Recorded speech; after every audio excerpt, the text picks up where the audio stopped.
గురువు త్రిగుణాతీతుడు, జ్ఞానస్వరూపుడు. గురు అంటే గుణాతీతుడు, రూపాతీతుడు. గురుస్వరూపం అనేది కేవలం వ్యక్తిరూపం కాదు, అది రూపరహితమైన జ్ఞానతేజంగా ఉపనిషత్తులు అభివర్ణించాయి. గురువాక్యం మంత్రసమానం, గురుకృపయే మోక్షకారకం అని మన ధర్మశాస్త్ర గ్రంథాలు ప్రబోధిస్తున్నాయి. గురువు అనుగ్రహం అనేది సూర్యుడి వెలుతురు లాంటిది. జీవులంతా తమ అవసరాలను బట్టి ఆ వెలుగును వినియోగించుకుంటారు. అలాగే జ్ఞానదీప్తి అయిన గురువు నుంచి వారి శక్తి అనుసారం శిష్యులు స్ఫూర్తి పొందుతారు. అసలు జీవితమంటేనే ఆధ్యాత్మిక జీవితం. ప్రతి వ్యక్తి ఆధ్యాత్మిక మార్గంలో ముందుకు పయనించి జీవిత గమ్యాన్ని చేరుకుంటే అంతిమంగా ఆనందాన్ని ఆస్వాదించవచ్చని మన సాంప్రదాయాలు చెబుతున్నాయి. అయితే అలా ముందుకు పురోగమించడానికి గురువుల అవసరం.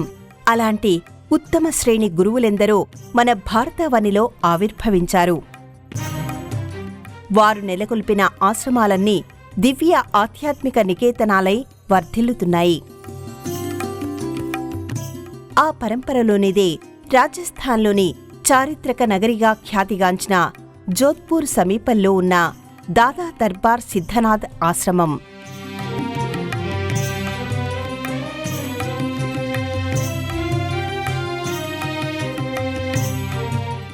శ్రీ దాదా దర్బార్ సిద్ధనాథ్ ఆశ్రమం రాజస్థాన్లోని జోధ్పూర్ పరిసర ప్రాంతంలో తఖత్ సాగర్ కొండల సమీపంలో చోపాస్ అనే రోడ్డు వైపు ఉన్న ప్రసిద్ధ ఆధ్యాత్మిక సన్నిధి.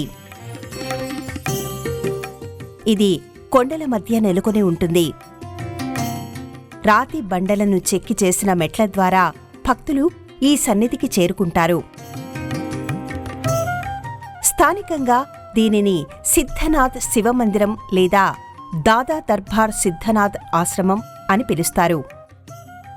ఈ స్థలం కైలానా సరస్సు, తఖత్ సాగర కొండల మధ్య ఉన్నందున ధ్యానం, తపస్సు, శివారాధనకు అనుకూలమైన క్షేత్రంగా వర్ధిల్లుతోంది. ప్రస్తుతం ఆశ్రమం ఉన్న ప్రదేశం ఒకప్పుడు పూర్తిగా నిర్మానుష్యంగా, పూర్తిగా అటవీ ప్రాంతంగా ఉండేది.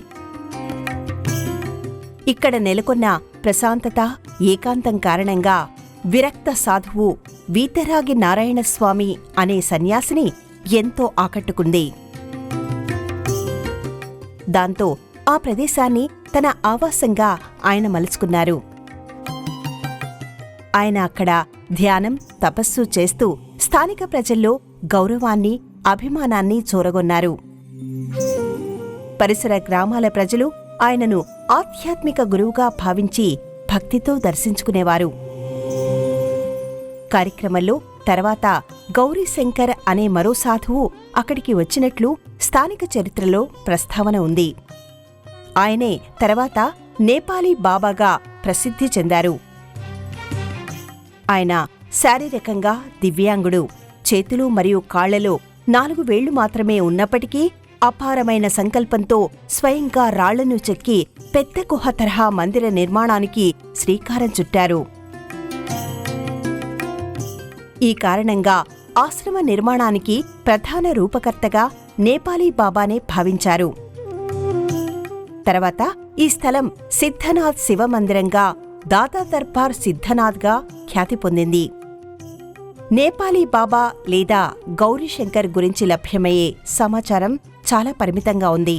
అయితే నేపాలీ బాబా అనే పేరుతో ఆయన్ను పిలిచిన కారణంగా నేపాల్ ప్రాంతంతో సంబంధం ఉందని స్థానికంగా భావిస్తారు.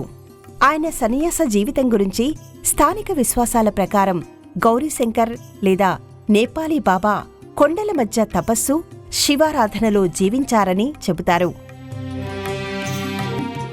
రాతి బండలను స్వయంగా చెక్కి గుహరూపంలో ఆధ్యాత్మిక క్షేత్రాన్ని నిర్మించడం ఆయన తపస్సు, కఠోర సాధనకు ఉదాహరణ. భక్తులు ఆయనను సేవ, త్యాగం, శివభక్తికి ప్రతీకగా భావిస్తారు. మొదట ఆ ప్రాంతంలో తపస్సు చేసిన వీతరాగి నారాయణస్వామి, తర్వాత ఆలయ నిర్మాణాన్ని విస్తరించిన గౌరీశంకర్, నేపాలీ బాబా, సాధారణంగా స్థానికులు నేపాలీ బాబానే ఆశ్రమ నిర్మాణకర్తగా గౌరవిస్తారు. జోధ్పూర్ సమీపంలోని తఖత్ సాగర కొండల మధ్య ఉన్న శ్రీ దాదా దర్బార్ సిద్ధనాథ్ ఆశ్రమం నిర్మాణపరంగా, ప్రకృతిపరంగా, ఆధ్యాత్మిక వాతావరణపరంగా ప్రత్యేకమైన క్షేత్రం. ఇది సాధారణ సమతల ప్రాంతంలో నిర్మించిన ఆధ్యాత్మిక ధామం కాదు.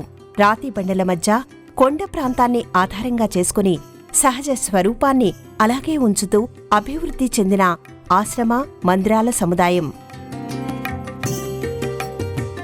ఈ ఆశ్రమ నిర్మాణంలో ప్రత్యేకత రాతి బండలను చెక్కి చేసిన మార్గాలు, మెట్లు, గుహ తరహా నిర్మాణం.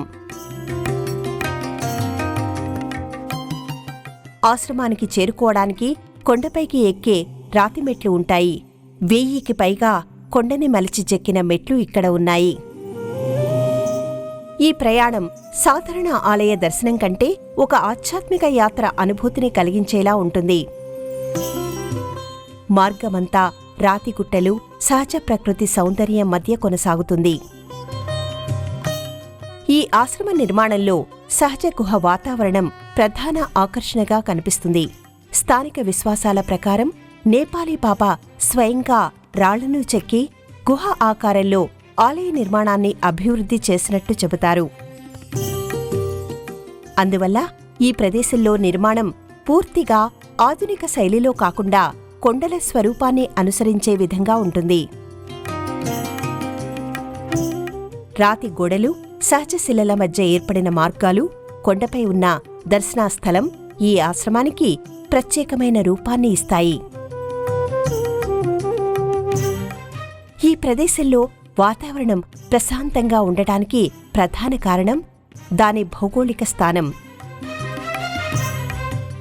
ఆశ్రమం నగర రద్దీకి కొంత దూరంగా తఖత్ సాగర కొండల మధ్య ఉండటం వల్ల అక్కడ సహజ నిశ్శబ్దం కనిపిస్తుంది. ఉదయం వేళల్లో చల్లని గాలి, కొండలపై వీచే గాలులు, పక్షుల శబ్దాలు మాత్రమే ఎక్కువగా వినిపించే వాతావరణం ఉంటుంది. నగర కోలాహలం నుంచి కొంత విరామం కావాలనుకునే భక్తులు ఈ ప్రశాంతతను ప్రత్యేకంగా ఆస్వాదిస్తారు.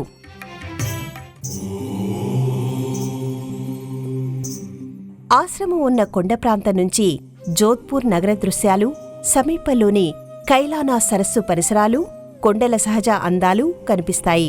ఎత్తైన ప్రదేశం కావడం వల్ల గాలి ప్రసరణ ఎక్కువగా ఉండి సాయంత్ర సమయంలో మరింత ప్రశాంతమైన అనుభూతి కలుగుతుంది. ఆధ్యాత్మికంగా చూస్తే ఈ ప్రదేశంలో గుహ వాతావరణం, కొండల మధ్య ఏకాంతత, శివాలయ సాన్నిధ్యం, ధ్యానం, జపం, మౌన సాధనలకు అనుకూలంగా ఉంటుంది. అందువల్ల భక్తులు దీన్ని కేవలం దర్శన స్థలంగా కాకుండా మనశ్శాంతి పొందే ఆధ్యాత్మిక ప్రదేశంగా భావిస్తారు.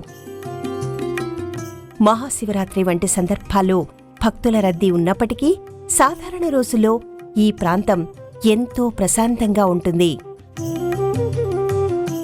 ఆశ్రమ పరిసరాల్లో గోశాల, సన్యాస సాంప్రదాయానికి సంబంధించిన ప్రాంతాలు, సాధువులు నివసించే వసతి గృహాలు ఉంటాయి.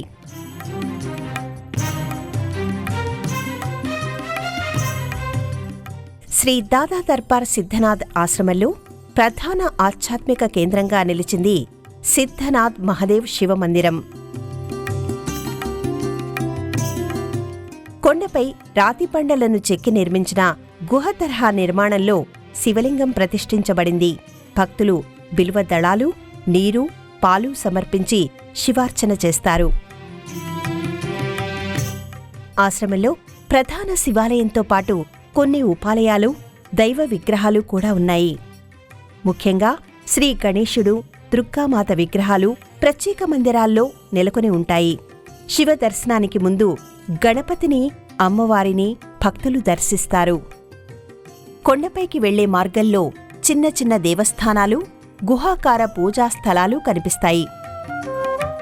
కొన్ని చోట్ల సాధువుల సమాధులు, గురు పరంపరకు సంబంధించిన పూజా స్థలాలు ఉంటాయి. భౌతికంగా నేపాలీ బాబా జీవించి ఉన్న కాలంలో ఆయన ధ్యానం చేసిన స్థలాన్ని ప్రత్యేక ఆరాధనా మందిరంగా తీర్చిదిద్దారు. కొండ దిగువ భాగంలో మహాదేవి ఆలయం, హనుమాన్ మందిరం వంటి ఉపాలయాలు ఉన్నాయి.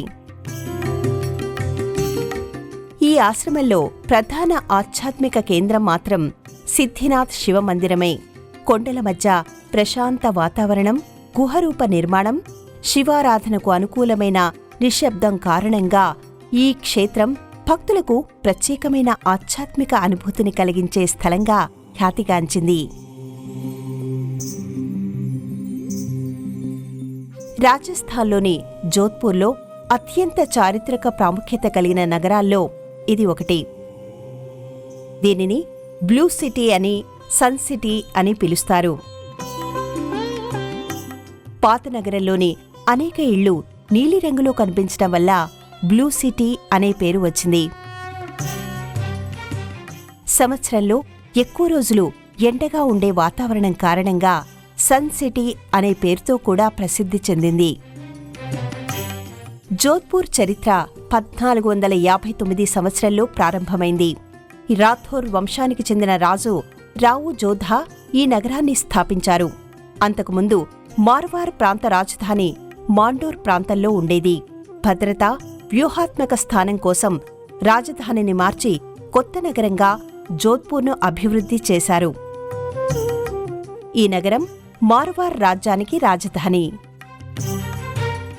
జోధ్పూర్ వైభవానికి ప్రతీకగా నిలిచింది మెహరాంగార్ ఫోర్ట్. ఎత్తైన కొండపై నిర్మించిన ఈ కోట నగరాన్ని మొత్తం పర్యవేక్షించేలా ఉంటుంది. రాజుల యుద్ధ వైభవం, ఆయుధాలు, రాజభవన నిర్మాణ శైలి, కళా సంపద ఈ కోటలో కనిపిస్తాయి. జోధ్పూర్ చరిత్రను అర్థం చేసుకోవడానికి ఈ కోట ప్రధాన గుర్తింపుగా నిలిచింది. జోధ్పూర్ రాజకుటుంబ వైభవాన్ని తెలియజేసే మరో గొప్ప నిర్మాణం ఉమైద్ భవన్ ప్యాలెస్. ఇది రాజభవనం, వారసత్వ కట్టడం, హోటల్ రూపంలో ప్రసిద్ధి చెందింది.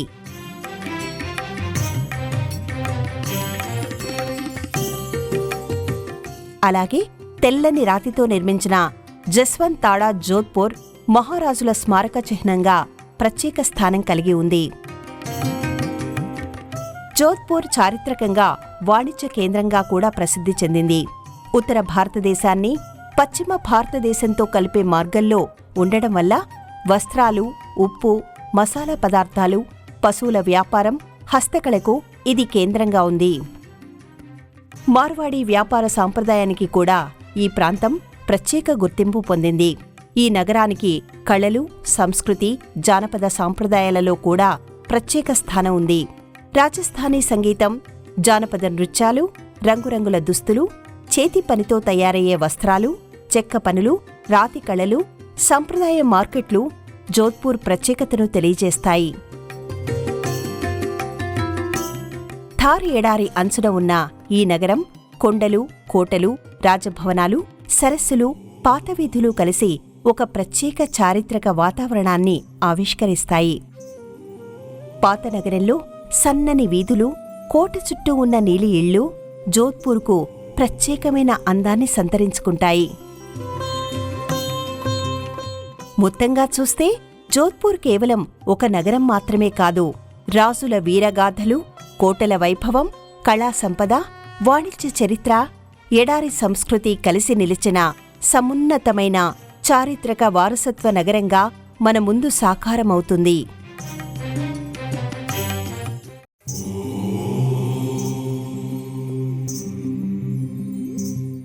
శ్రీ దాదా దర్బార్ సిద్ధనాథ్ ఆశ్రమంలో ప్రతిరోజు త్రికాలాలలో వివిధ ఆధ్యాత్మిక కార్యక్రమాలు, అర్చనాది ప్రక్రియలు కొనసాగుతాయి. అయితే ఇది ప్రధానంగా శివారాధనకు సంబంధించిన ఆశ్రమం కావడంతో అక్కడి ఆరాధనా విధానం శివాలయ సాంప్రదాయానికి అనుగుణంగా ఉంటుంది. కొండల మధ్య ప్రశాంత వాతావరణం ఉండడం వల్ల భక్తులు కొంత సమయం మౌనంగా కూర్చొని ధ్యానం చేయడం ఇక్కడ సర్వసాధారణంగా కనిపించే దృశ్యాలు. ఉదయం మంగళహారతి, మధ్యాహ్న పూజ, సాయంత్ర హారతి సమర్పిస్తారు.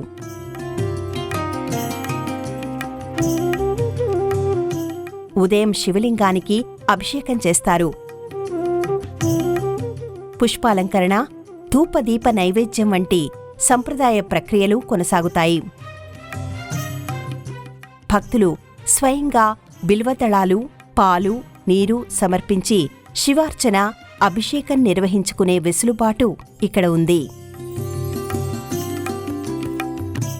ప్రతి సంవత్సరం జరిగే ఉత్సవాలలో అత్యంత ముఖ్యమైనది మహాశివరాత్రి. ఆ రోజు పెద్ద సంఖ్యలో భక్తులు కొండపైకి వెళ్లి శివదర్శనం చేస్తారు. ప్రత్యేక పూజలు, రాత్రి శివారాధన, లింగోద్భవ అర్చన, భజనలు, అభిషేకాలు నిర్వహిస్తారు. మహాశివరాత్రి సమయంలో ఆశ్రమం మొత్తం భక్తులతో కళకళలాడుతుంది. శ్రావణమాస సోమవారాలను కూడా ఈ క్షేత్రానికి ప్రత్యేక ప్రాధాన్యత ఉంది. ఆ రోజుల్లో శివభక్తులు ఉపవాసం పాటిస్తూ శివలింగానికి పూజలు చేయడానికి వస్తారు. సాధారణ రోజుల కంటే ఎక్కువ మంది భక్తులు శ్రావణమాసంలో ఇక్కడికి విచ్చేస్తారు. ఆశ్రమంలో గురు పౌర్ణిమ, ఆశ్రమ గురువుల ఆరాధనా ఉత్సవాలు ఇక్కడ ప్రత్యేకంగా కొనసాగుతాయి. ఈ ప్రాంతమంతా అటవీ క్షేత్రంగా ఉన్న సందర్భంలో వితరాగి నారాయణస్వామి అనే సన్యాసి ఇక్కడి ప్రజల్లో స్ఫూర్తిని నింపారు, ఆధ్యాత్మిక చైతన్యాన్ని కలిగించారు. ఆయన ఆ కాలంలో అందించిన సందేశ స్ఫూర్తి నేటికీ శిరోధార్యమే. ఆధ్యాత్మిక సాధనకు, ముక్తి మార్గానికి, మోక్షానికి దారి చూపించే గురువే ఉత్తమ గురువు. కుండలు తయారు చేసే వ్యక్తి ఎంత నైపుణ్యం కలిగినవాడైనా కుండలు చేసేందుకు తగిన సాధనాలైన కర్ర, చక్రం, మట్టి కావాలి. అవి లేకుండా కుండలు చేయలేడు. అలాగే ఎంతో సూక్ష్మబుద్ధి కలవారికి కూడా గురువు అనుగ్రహం కావాలి. సాధనా సంపత్తి లేకపోతే బ్రహ్మజ్ఞానం కలగదు. అలాంటి సాధనాపూర్వక జ్ఞానాన్ని అందించేది గురువు అని నారాయణస్వామి గురు ప్రాముఖ్యతను విశదీకరించారు. జీవిత ప్రయాణంలో నిర్భయంగా ముందుకు సాగాలి, భయం వదిలి గెలిచి చూడు అనే భావాన్ని ఆనాడే నారాయణస్వామి అనుగ్రహించారు. నీతి కలిగినవారికి, జ్ఞానులకు, మానసిక పరిశుద్ధత ఉన్నవారికి, మనోధైర్యం కలిగినవారికి భయం అనేది ఉండదు. ఎందుకంటే సాధారణంగా వారు ధర్మాన్ని తప్పి ప్రవర్తించరు. ఒకవేళ తమ వలన పొరపాటు జరిగినప్పటికీ ధైర్యంగా అంగీకరించి సరిదిద్దుకునే ప్రయత్నం చేస్తారు.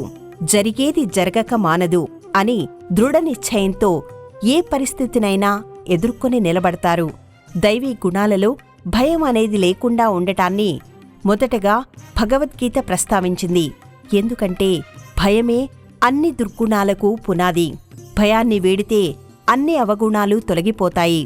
కనుక జ్ఞాని అయినవాడు నిర్భయుడిగా ఉండాలి అని నారాయణస్వామిజీ తన సరళ సుందరమైన ఉపదేశాలతో ప్రజలను ఆకట్టుకున్నారు.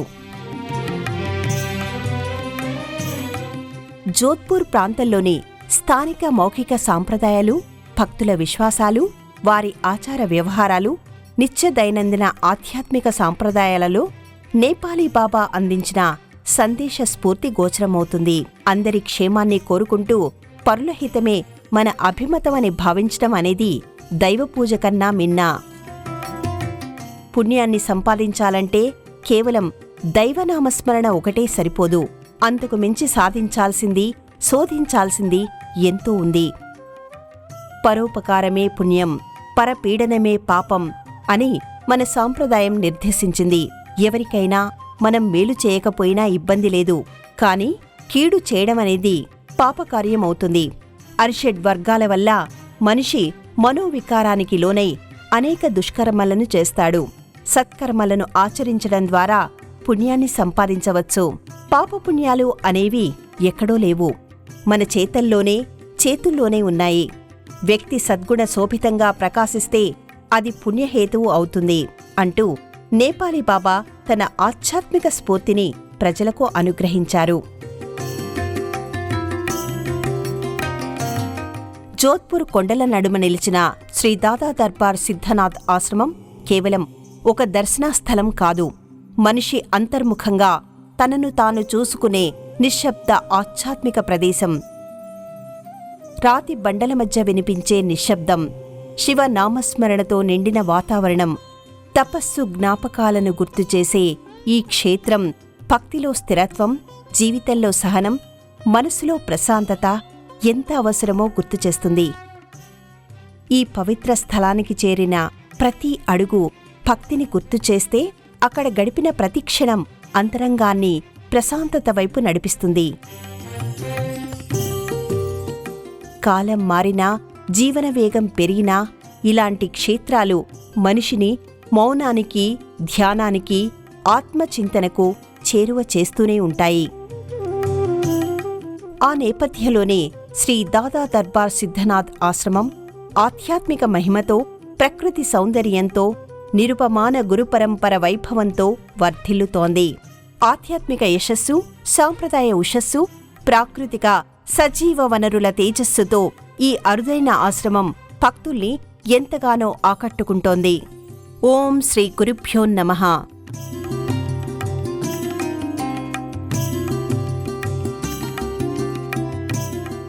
ఈ కార్యక్రమాన్ని తిరిగి చూడాలనుకుంటే www.youtube.com/@ETV Life Spiritual లో చూడవచ్చు.